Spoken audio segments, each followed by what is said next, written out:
María. Un día más, con la gracia del Señor, proseguimos el comentario del Catecismo de nuestra Madre la Iglesia. Hoy comentamos estos dos puntos últimos, que son 1466 y 1467, dos puntos últimos, digo, de ese apartado que tiene el Catecismo para explicar lo que es el ministro del sacramento de la confesión. Dentro de esta catequesis que estamos haciendo, ya a la que ya estamos dedicando ya unos cuantos programas sobre el sacramento de la confesión, de la penitencia, hay un apartado que habla sobre el ministro, el sacerdote que celebra el sacramento de la confesión. Y nos da unos cuantos datos pues muy importantes, consejos, explicaciones también, como hoy mismo va a hacer el catecismo, pues sobre el famoso secreto de confesión. Y nos quedan estos dos puntos y vamos a centrarnos en ellos. El primero de ellos, 1466, dice así: el confesor no es dueño, sino el siervo del perdón de Dios. El ministro de este sacramento debe unirse a la intención y a la caridad de Cristo. Debe tener un conocimiento profundo del comportamiento cristiano, experiencia de las cosas humanas, respeto y delicadeza con el que ha caído. Debe amar la verdad, ser fiel al magisterio de la Iglesia y conducir al penitente con paciencia hacia la curación y su plena madurez. Debe orar y hacer penitencia por él, confiándolo a la misericordia del Señor. Alguno dice, qué cosas tan bonitas se dicen, ¿no? Y creo que no son únicamente ideales, ¿no?, sino que verdaderamente el Señor da su gracia. Yo puedo decir que la verdad es que la gracia de Estado, esa gracia que el Señor da, pues cuando uno se ve lanzado a la piscina, pues se nota mucho cuando alguien está en el sacramento, celebrando el sacramento de la confesión. Y a veces pues se queda impresionado de cómo Dios ilumina, de cómo Dios pone en tus labios las palabras adecuadas. Existe una gracia de Estado.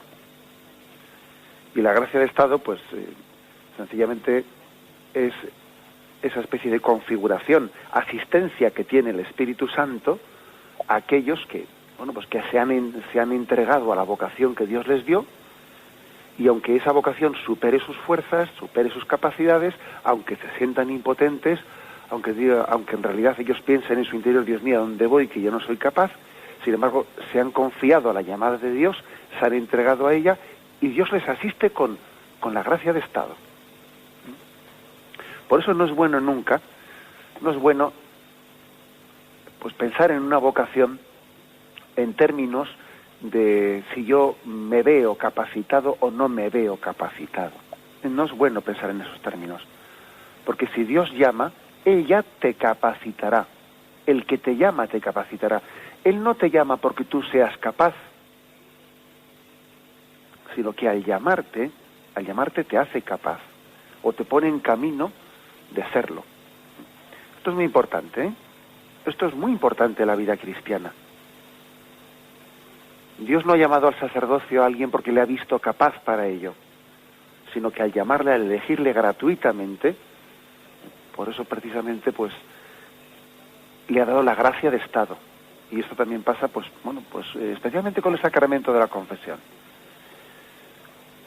Ahora, dicho esto, eso no quiere decir, como existe la gracia de Estado, pues entonces el sacerdote no tiene que esforzarse en nada, ¿no? Es una gracia mística y por lo tanto nos cruzamos de brazos y no tenemos que hacer ningún esfuerzo, no, son a Dios rogando y con el mazo dando, ¿eh? Es una gracia mística y por eso, precisamente porque es una gracia mística, requiere un esfuerzo ascético, ¿eh? Que sería una ridiculez pues oponer el don de Dios a que yo ya no tengo que esforzarme. No, precisamente porque es una gracia mística, requiere un esfuerzo ascético por parte nuestra de respuesta, de ser fieles a esa gracia que estamos recibiendo. Bien, pues lo primero que dice aquí, una frase que es impactante, es que el confesor no es dueño, sino el servidor del perdón de Dios. El ministro de este sacramento debe unirse a la intención y a la caridad de Cristo. Esto es muy importante, porque se derivan muchas consecuencias de que uno sea dueño o que sea servidor. Si es servidor es administrador, ¿no? Pues es muy distinto. Un sacerdote no es dueño no es dueño de eso que está administrando. Si fuese dueño, pues podría hacer un poco con ello lo que le diese en gana. Si fuese dueño, podría decir caprichosamente a uno, pues le doy el perdón o no le doy el perdón, pero como no es dueño, como él es servidor de Cristo, como él es administrador de ese perdón que Cristo ha puesto en manos de su Iglesia, entonces él no puede ni negar la absolución o la disposición de confesar a aquel a quien Cristo quiere perdonar, ni tampoco darle a alguien el perdón cuando Cristo no quiere darle el perdón a esa alma porque no está bien dispuesta para recibir el perdón. Es muy importante. O sea, yo no soy dueño, yo no estoy aquí para hacerme ni el duro ni el simpático. El sacerdote en el sacramento de la confesión, él no puede, él debe de esconderse, él debe de tener cuanto menos protagonismo, mejor. Él debe de conducir a las almas a ponerse en cara a cara ante Jesucristo. Ni puede ir de hacerse el simpático, de hacer rebajas de enero, porque, ojo, eso es un riesgo también que tiene el sacerdote, ¿no? De hacer rebajas de enero, y aquí yo voy simpático aquí, y rebajas en este confesionario, ¿no? Ni tampoco puede mostrar pues, una dureza que no es la dureza de Cristo, sino que es la de su propia acritud. O sea que, por lo tanto, un confesor debe tener en cuenta que él no es dueño, que él es administrador, que él es servidor. Y cuando entra a confesar, en confesionario, cuando se dispone a confesar en la capilla penitencial o donde fuere, el confesor debe de pedir a Dios la gracia de tener los mismos sentimientos de Cristo buen pastor, de Cristo médico de nuestras almas, de Cristo juez. Debe de pedir eso, él debe de traslucir la caridad de Cristo. Por eso dice, el ministro de este sacramento debe unirse a la intención y a la caridad de Cristo y pedir la gracia de decir, dame la gracia de escuchar a esta persona como Jesús la escucharía y de darle los consejos que Jesús le daría, que encuentre a través mío la acogida que Cristo, buen pastor, quiere darle, que sea el sacerdote signo vivo de Jesucristo misericordioso. Es muy importante esta imagen. El sacerdote no es dueño, es servidor. Cuando uno dice no es dueño, pues supone que no se posee a sí mismo, no se posee. La verdad es que, pues especialmente cuando los sacerdotes somos requeridos, ¿no? Somos requeridos por el pueblo fiel para administrar el sacramento de la penitencia, pues es impresionante porque puede llegar a ser muy mortificante. Claro que puede llegar a ser muy mortificante la tarea de la administración del sacramento de la confesión, la tarea del confesionario. Y el sacerdote debe de ser pan vivo para alimentar al pueblo de Dios. Y entre todas sus prioridades, priorizar el hacer disponible, el hacer cercano, el ministerio de la reconciliación a los demás. Nunca un hombre ejercita una tarea más importante que cuando pronuncia una palabra, yo te perdono en el nombre del Padre y del Hijo. Jamás en la tierra se ha dicho palabra de tamaña grandiosidad. Jamás el hombre ha sido elevado a una dignidad mayor que cuando ha sido unido a Jesucristo para perdonar los pecados de la humanidad.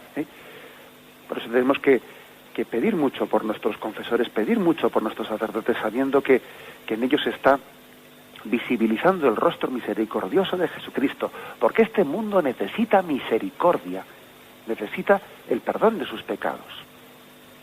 Bien, remarco esto, el sacerdote no es dueño, es servidor, por tanto él no se posee a sí mismo, es llevado por el Espíritu al confesionario. ¿Recordáis cómo dice el Evangelio? Y Jesús fue llevado por el Espíritu al desierto, y allí le llevó a tener 40 días de oración y a que ayunase y a que fuese tentado por el diablo. Bueno, pues el Espíritu conduce al sacerdote al confesionario y allí le lleva a ese desierto, a ese lugar en el que el alma se pone a solas frente a Dios.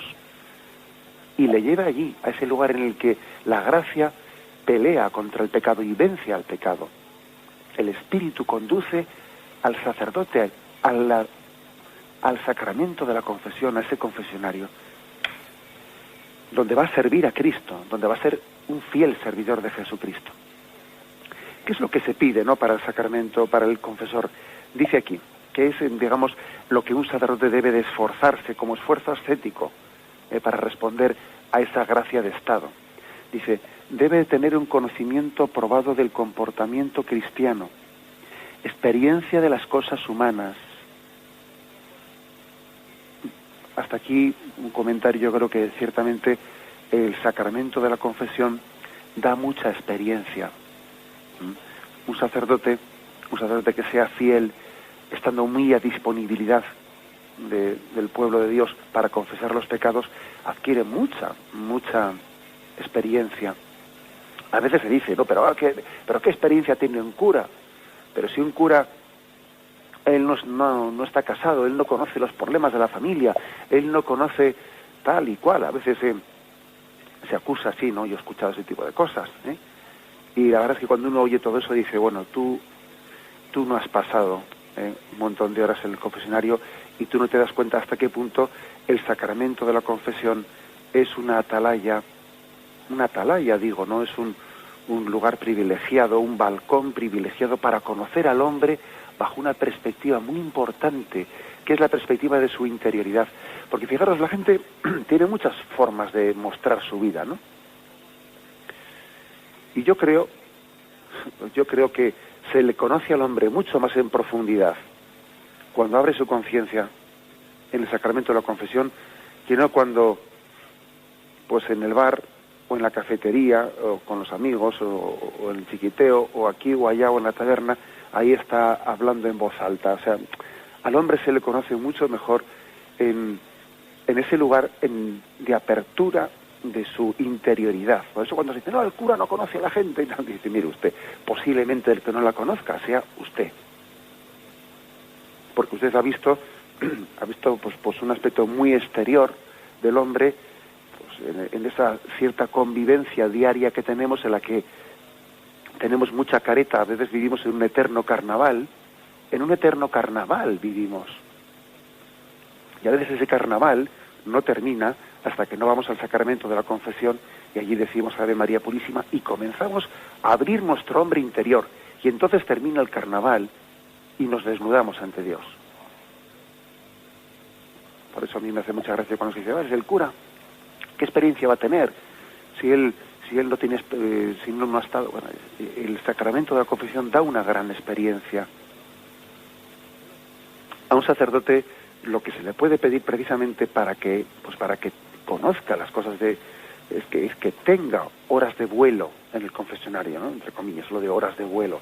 Sabéis como también a los pilotos se les dice cuántas horas de vuelo tiene, porque al final son las horas de vuelo las que te dan seguridad. También las horas de vuelo en el confesionario, con perdón de la expresión, ¿no? Esas horas de vuelo son las que dan el conocimiento profundo del comportamiento humano.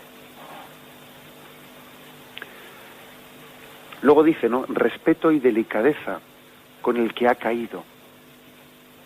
Qué importante es esto, ¿no? Que el sacerdote sea respetuoso y delicado con el que ha caído.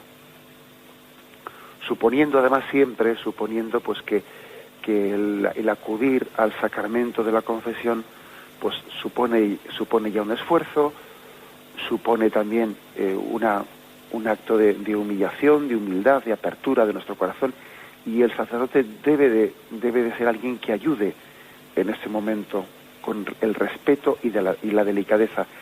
A mí me recuerda mucho un pasaje de la Sagrada Escritura. Recordáis que cuando Moisés allí es llamado por el Señor, ¿no? Pues para que él sea el liberador del pueblo de Israel, es llamado para liberar, para conducirle a la liberación. Allí se produce como una pequeña teofanía, una manifestación de la presencia sagrada de Dios, que hay una zarza ardiendo, y entonces Yahvé le dice a Moisés: Moisés, descálzate, porque estás pisando este lugar sagrado. Y Moisés se descalza y se queda allí, ¿no? Digo, a mí me recuerda este pasaje lo que es también la tarea del sacerdote del sacramento de la confesión. Es como si el Señor te dijese: descálzate, porque estás pisando un terreno sagrado. Es decir, ten un sentido del respeto muy grande ante esa alma que está abriendo su corazón. Descálzate, pero no te vayas, quédate aquí. Porque a Moisés podía haberle dicho: vete de aquí, que ese es un terreno sagrado. No le dice vete de aquí, dice: estate aquí, pero descálzate. Y estate con el respeto y la unción y la conciencia de indignidad propia de quien sabe que está pisando un terreno sagrado. Y ese terreno sagrado en el sacramento de la confesión, pues es la apertura que el hombre solamente tiene con Dios. Y Dios ha querido que el sacerdote esté presente en ese momento en el que el hombre abre su conciencia ante Dios. Por eso dice: descálzate, no te sientas dueño de este terreno, que ese terreno solamente le corresponde a Dios, pero yo quiero que estés aquí, tú, para asistir a este parto. Que estés aquí. Tú no eres la madre no, tú eres la comadrona. Tú estás asistiendo a este parto, pero quiero que estés. La madre de este parto, de esa nueva vida que nace del sacramento de la confesión, pues es la misericordia de Dios Padre. Pero tú haces aquí como de comadrona y debes de estar presente, pero estate descalzo, con sentido de gran respeto y delicadeza hacia este hombre que ha caído y que aquí se postra y se pone de rodillas y pide el perdón de Dios. Tenemos que pedir mucho por los confesores, tenemos que pedir mucho por los sacerdotes llamados a celebrar el sacramento de la confesión. Tenemos un momento de reflexión y continuamos enseguida. Continúa diciendo que el sacerdote, estamos hablando del punto 1466, en el que nos habla sobre el ministro del sacramento de la confesión, sobre cómo debe de proceder, qué actitudes debe de tener, ¿no? Y dice: el confesor debe de amar la verdad, ser fiel al magisterio de la Iglesia y conducir al penitente con paciencia hacia la curación y su plena madurez. Debe orar y hacer penitencia por él, confiándolo a la misericordia del Señor. Aquí, de las cosas que dice, especialmente subrayo esta de que debe de amar la verdad, ser fiel al magisterio de la Iglesia, conducir al penitente con paciencia hacia la curación. No son dos cosas contrapuestas, ni mucho menos lo de amar la verdad y ser fiel al magisterio de la Iglesia. Eso no es contrapuesto, no es contradictorio a lo de tener paciencia, cariño con los fieles. No, como hemos dicho en este programa ya recientemente, es básico el conjugar la verdad con la caridad, es básico. Se puede pecar de las dos cosas, ¿no? De pretender presentar una verdad agria, una verdad que resulta al final odiosa, una verdad que es dicha con una acritud, pues a la vez no es la verdad de Cristo. Eso de restregarle a alguien, restregarle en su cara la verdad de Cristo, no es propio del espíritu del Evangelio. Sin embargo, también es una equivocación el que en nombre de la caridad y en nombre de la acogida de Cristo, pues ocultemos la verdad y no le digamos a alguien, como el Señor le dijo a aquella mujer. Yo creo que hay un pasaje del Evangelio hermosísimo, ¿no?, para ver cómo se conjuga la verdad y la caridad, que es el de Jesús ante esa mujer pecadora, que le dice: mujer, nadie te ha condenado, tampoco yo te condeno, nadie te ha echado la piedra, ¿no? Pero vete y no peques más. O sea, este pasaje es muy hermoso porque en él se ve cómo se conjugan las dos cosas: el cariño y la misericordia concreta hacia esa mujer con el amor a la verdad. Jesús no le dice: nadie te ha apedreado, pues venga, adelante, que no ha pasado nada. No, eso no se lo dice. Le dice: vete y no peques más. Es decir, no le justifica su pecado, su actitud, pero tampoco le ha tirado la piedra, ni utiliza la verdad como un método de agresión a una persona. ni recurre a la caridad para faltar a la verdad, ni una cosa ni la otra, ¿no? Y el sacerdote tiene que conjugar ambas cosas, debe de amar a esa persona que está ante él y al mismo tiempo ser fiel, precisamente porque la ama a esa persona, ser fiel a la verdad, ser fiel al magisterio de la Iglesia. El sacerdote actuaría incorrectamente si estuviese utilizando ese lugar que es el trono de Cristo, de alguna manera, es el trono de Jesucristo, esa sede de la penitencia en la que está sentado el sacerdote. Ese es un trono de Cristo, es una silla de Cristo en la que él está representando. Actuaría mal si en ese lugar, si en ese sitio el sacerdote pues está dando consejos conforme a su propia ideología, conforme a su criterio, conforme a su pensamiento, conforme a lo que él entiende políticamente correcto. Y se está separando del magisterio de la Iglesia, se está separando del sentir de Cristo en su Iglesia. Entonces se está predicando a sí mismo y no está predicando a Jesucristo. Eso puede ocurrir cuando el sacerdote utiliza, bien sea la sede del sacramento de la confesión, o bien sea también el púlpito, el ambón desde el que está predicando la palabra de Dios en la Iglesia, cuando se predica a sí mismo su propia ideología. Y ese es un pecado gravísimo, ante el cual tenemos que estar siempre atentos los sacerdotes. No predicarme, sino predicarle a él, no predicarme a mí mismo. Y pedir, es mucho mejor que un sacerdote deje de predicar, que se calle, que no que predique las ideologías de este mundo. Fijaros bien, llegado un momento determinado, sería mejor que un sacerdote pidiese la secularización, sería menos grave que el que estuviese sencillamente utilizando ese lugar privilegiado que el Señor le ha dado, pues no descalzo, como decíamos antes, no en una actitud descalzada y humilde, sino predicando su propia ideología. Es por lo tanto importante, ¿no?, ese aspecto que se dice aquí. Dice otra cosa que es conmovedora, que el sacerdote debe de orar y hacer penitencia, por el que se ha confesado, encomendándole no a la misericordia de Dios. El sacerdote no termina su labor de ser ministro de la reconciliación en el momento en que le da la absolución y le dice: vete en paz, tus pecados han sido perdonados. No termina ahí. Tiene que orar por esa persona, tiene que hacer penitencia por esa persona. Pues porque, dice la Sagrada Escritura, cargamos unos con el peso de los otros. Dice también San Pablo, los fuertes tenemos que llevar la carga de los débiles, y a su vez, no porque el sacerdote sea más fuerte, también la carga de ese sacerdote cuando se confiesa la lleva otro, y otro, y otro. Dios ha querido que carguemos mutuamente con el peso, con ese peso de la purificación y de la penitencia. No somos francotiradores, no vamos por libre en nuestro camino hacia Dios. El sacerdote reza y se sacrifica y hace penitencia por las personas a las que confiesa. Qué misterio es ese tan impresionante, ¿no? Creo que es un momento en el que tenemos que evocar, tenemos que hacer memoria de muchos santos confesores. Especialmente hay uno, ¿no?, que es patrono del clero, que es San Juan María Vianney, conocido popularmente como el Santo Cura de Ars. El Santo Cura de Ars, un sacerdote que, como sabéis, pues tenía aparentemente pocas luces intelectuales.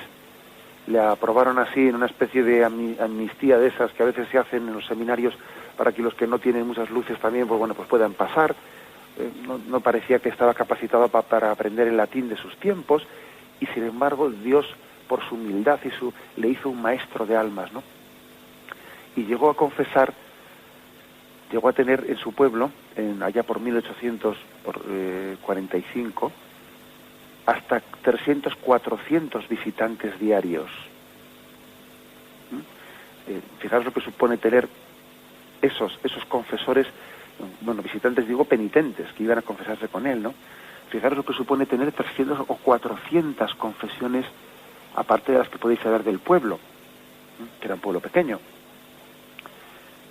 300 o 400 confesiones diarias, que él confesaba noche y día, interrumpiendo esa labor con muy pocas horas, poquísimas horas, para alimentarse brevemente y tener su oración, predicar la catequesis. El santo cura de Ars es patrono de todos los sacerdotes, especialmente en este ministerio de la reconciliación. También hay otro santo que es San Leopoldo Mandic, canonizado por Juan Pablo II en 1983. De él dijo el Papa que fue siervo heroico de la reconciliación y de la penitencia. San Leopoldo, dice Juan Pablo II, no dejó obras literarias ni teológicas, no deslumbró por su cultura ni fundó obras sociales. Sin embargo, su grandeza consistió en inmolarse y entregarse día a día a lo largo de su vida sacerdotal de 52 años de vida sacerdotal en el silencio, intimidad y humildad de una celda confesionario. El buen pastor da la vida por las ovejas y Fray Leopoldo, dice Juan Pablo II, está siempre allí, a disposición, sonriente, prudente, modesto, confidente, discreto y padre fiel de las almas, maestro respetuoso y consejero espiritual comprensivo y paciente. Si lo queremos definir con una palabra, como solían hacerlo en vida sus penitentes y hermanos, entonces es el confesor. Solo sabía confesar. Y justamente en eso reside su grandeza. En saber desaparecer, él desaparece para ceder el puesto al pastor de las almas. Solía definir San Leopoldo Mandic así su misión. Ocultemos todo, decía él, aun lo que pueda parecer don de Dios, no sea que se manipule. Solo a Dios honor y gloria. Si posible fuera, deberíamos pasar por la tierra como sombra, que no deja rastro de sí, dice San Leopoldo. Que cuanto menos protagonismo tenga el confesor, mejor. El buen pastor da la vida por las ovejas, dice el Papa, ¿no? A los ojos humanos, la vida de este santo, San Leopoldo Mandic, se asemeja a un árbol al que una mano invisible y cruel le hubiera cortado todas las ramas una tras otra. Y el padre Leopoldo fue un sacerdote imposibilitado para predicar por un defecto de pronunciación. Un sacerdote que ansiaba dedicarse a las misiones y hasta el final expiró el día de partir, que no llegó porque no tenía salud muy endeble. Un sacerdote de tan gran espíritu ecuménico que se ofreció con entrega diaria como víctima al Señor para que se restableciera la unidad de la Iglesia. Pero también tuvo que vivir esa vocación ecuménica en ocultación total. En el fondo, el Señor hizo de él un árbol al que le podó muchas ramas y únicamente le quedaron a ese árbol raíces. Y esas raíces se manifestaban en el sacramento de la reconciliación. Es impresionante, ¿no? Yo creo que hay tres, bueno, muchos habrá, ¿no? Y seguro que yo desconozco muchas páginas gloriosas de la Iglesia Católica, pero San Juan María Vianney, el cura de Ars, San Leopoldo Mandic, que acabo ahora mismo de presentaros, ¿no? Para los que no lo conocieseis, y el Padre Pío, ¿no? San Pío de Pietrelcina, han sido tres santos del confesionario, ¿no? Tres santos cuyo ministerio se ha ejercitado pues al 95%, ¿no? de su vida en el confesionario, y han hecho obras grandes y han escrito páginas gloriosas en esa intimidad del encuentro del hombre, del alma con Dios. Tenemos un momento de reflexión y continuamos enseguida. Estamos comentando 2 puntos del catecismo de la Iglesia Católica aquí en Radio María, 2 puntos que hacen referencia a lo que es el ministro, el sacerdote, en el ejercicio de esa administración del perdón de los pecados en el sacramento de la penitencia. Y se nos dice cosas muy, muy interesantes, muy importantes del catecismo. En concreto, en este punto 1467 que vamos a leer ahora, nos habla de algo tan importante como lo que es el secreto de confesión. Dice así: dada la delicadeza y la grandeza de este ministerio y el respeto debido a las personas, la Iglesia declara que todo sacerdote que oye confesiones está obligado a guardar un secreto absoluto sobre los pecados que sus penitentes le han confesado, bajo penas muy severas. Tampoco puede hacer uso de los conocimientos que la confesión le da sobre la vida de los penitentes. Este secreto, que no admite excepción, se llama sigilo sacramental, porque lo que el penitente ha manifestado al sacerdote queda sellado por el sacramento. Bueno, pues precisamente porque hemos dicho que el sacerdote está asistiendo, ¿no?, a ese parto. Asiste a un parto, al parto para la vida de la gracia, para la vida eterna, ¿no? Ese pasar del estado de pecado al estado de vida de gracia. Asiste a un parto, a un nacimiento, a una vida nueva. Y es decíamos que la madre de ese parto es la misericordia de Dios Padre, ¿no?, ofrecida en Jesucristo. Y el sacerdote asiste como intermediario, como invitado en nombre de Cristo, pero precisamente porque él no está allí en nombre propio, porque él allí no está invitado en cuanto que es Juanito, o en cuanto que es quien fuese, ¿no?, o Ramón, o Ignacio, o no nos importa su nombre propio. Él está allí en nombre de Jesucristo, en un encuentro que es personal entre el alma, entre cada uno de los penitentes y Dios nuestro Padre, ¿no? Precisamente porque está en ese encuentro personal entre Dios y el hombre, el sacerdote está obligado a guardar secreto absoluto sobre los pecados que ha escuchado. Esto creo que es bastante claro, ¿eh? Es bastante claro, clarísimo. El sacerdote incluso tendría obligación de defender con su propia vida el secreto de confesión. Y ha habido en la historia de la Iglesia muchos mártires que han sellado con su sangre el defender el secreto de confesión. Muchos mártires. Y pues ahora mismo estoy pensando en algunos, pues en un mártir que fue confesor, pues en la corte de Portugal, si no me equivoco, pues de la reina, y que fue martirizado por el rey, que preso de ataque de celos quería extraerle la información de lo que su mujer había confesado, ¿eh? Y tantos otros mártires, ¿no?, la historia de la Iglesia, que han sido mártires al sacramento, mártires de ese sigilo y ese debido silencio entre el alma y Dios. En el fondo, ese deber de secreto de confesión testimonia que el sacerdote no es dueño de este sacramento, sino que es servidor. Si fuese dueño, él haría lo que él, pues en su entender, pues pensase que debiera hacer, ¿no? Pero como no es dueño, pues él no tiene derecho ninguno de hablar. Y tal es así la Iglesia entiende que es un bien tan grande, ¿no?, el que se está ahí preservando, que incluso lo guarda y lo tutela con una pena canónica pues muy fuerte, ¿no? Y la Iglesia, la ruptura de ese secreto de confesión la está penando con la pena de excomunión. Fijaros lo que dice el punto 1388. El confesor que viola directamente el sigilo sacramental incurre en excomunión, la sentencia reservada a la sede apostólica. Quien lo viola solo indirectamente ha de ser castigado en proporción con la gravedad del delito.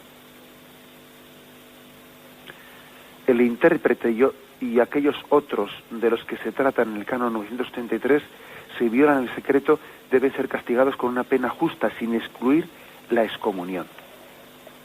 Aquí el intérprete se refiere, pues porque podría ocurrir que en una confesión tuviese que haber un intérprete,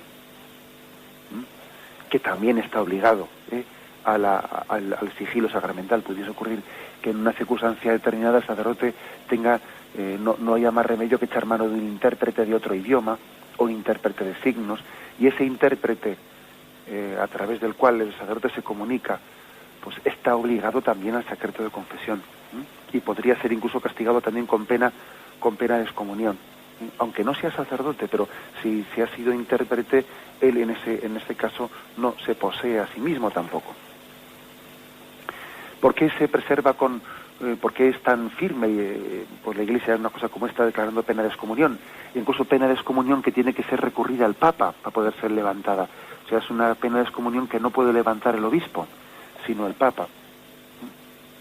Pues como veis, se le da máxima gravedad porque se quiere preservar máximamente el hecho de que el penitente tenga plena confianza de que tiene un ámbito privado entre él y el Señor, en el que los ojos humanos no van a quitarle esa intimidad necesaria que él tiene en su encuentro con Dios. Así de claro, ¿eh? Es para ayudarle también a ese penitente, para ayudarle a que nada le distraiga de que se está encontrando con Jesucristo y con nadie más. El secreto de confesión es una ayuda muy grande para el penitente, para que él sepa que me encuentro con Jesucristo y no con nadie más. Es una ayuda muy importante. Bien, a veces se ha hecho muchos comentarios, ¿no? Sabéis que hay muchas películas y muchas cosas sobre el tema del sacramento de la confesión, y a veces se hacen, se ponen situaciones enrevesadas, ¿no? Y rocambolescas, para también intentar buscarle 5 pies al gato, ¿no? Y claro, y si alguien va y le dice al sacerdote el sacramento de la confesión que va a poner 5 bombas, pues entonces el sacerdote no puede hacer nada por intentar que no las ponga. Para empezar, si alguien va a poner unas bombas, como os imaginéis, no va a confesarse. Uno va a confesarse cuando está arrepentido de lo que ha hecho, no para anunciar lo que va a hacer por delante. Eso va a empezar. Es que a veces se oyen unas cosas por ahí que vamos, ¿no? En segundo lugar, el sacerdote no podrá decir fuera del sacramento de la confesión absolutamente nada, ni utilizar lo que ha oído tampoco, ni utilizar lo que ha oído. Pero, sin embargo, lo que sí que puede hacer es, dentro del sacramento de la penitencia, hablar con el penitente y hablar con él a fondo y en serio, y hacerle ver la conveniencia de una determinada cosa, de su contraria, etcétera, etcétera, etcétera. Es decir, un sacerdote actúa mucho dentro del sacramento de la confesión, en el diálogo con el penitente, cuando ve cosas importantes en las que conviene incidir.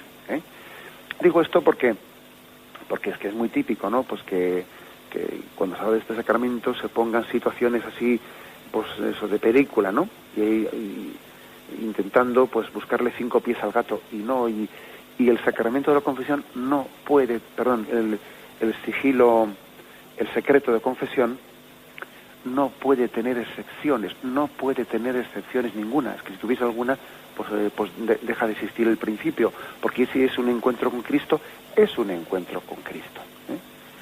Hoy por hoy la legislación española protege el derecho del sacerdote de que sea preservado su sigilo, pero si no lo protegiese, si estuviésemos en una legislación, que las hay por ahí, ¿no?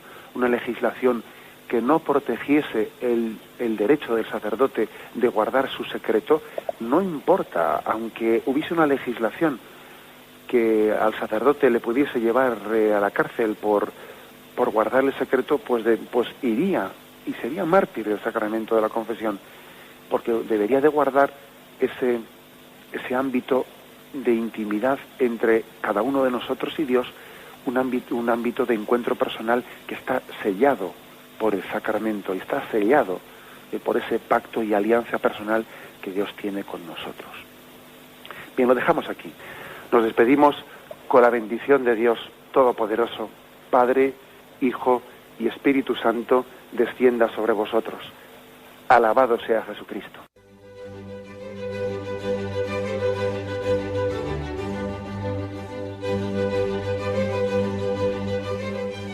Finaliza el Catecismo de la Iglesia Católica, un programa dirigido por Monseñor José Ignacio Munilla, obispo de San Sebastián.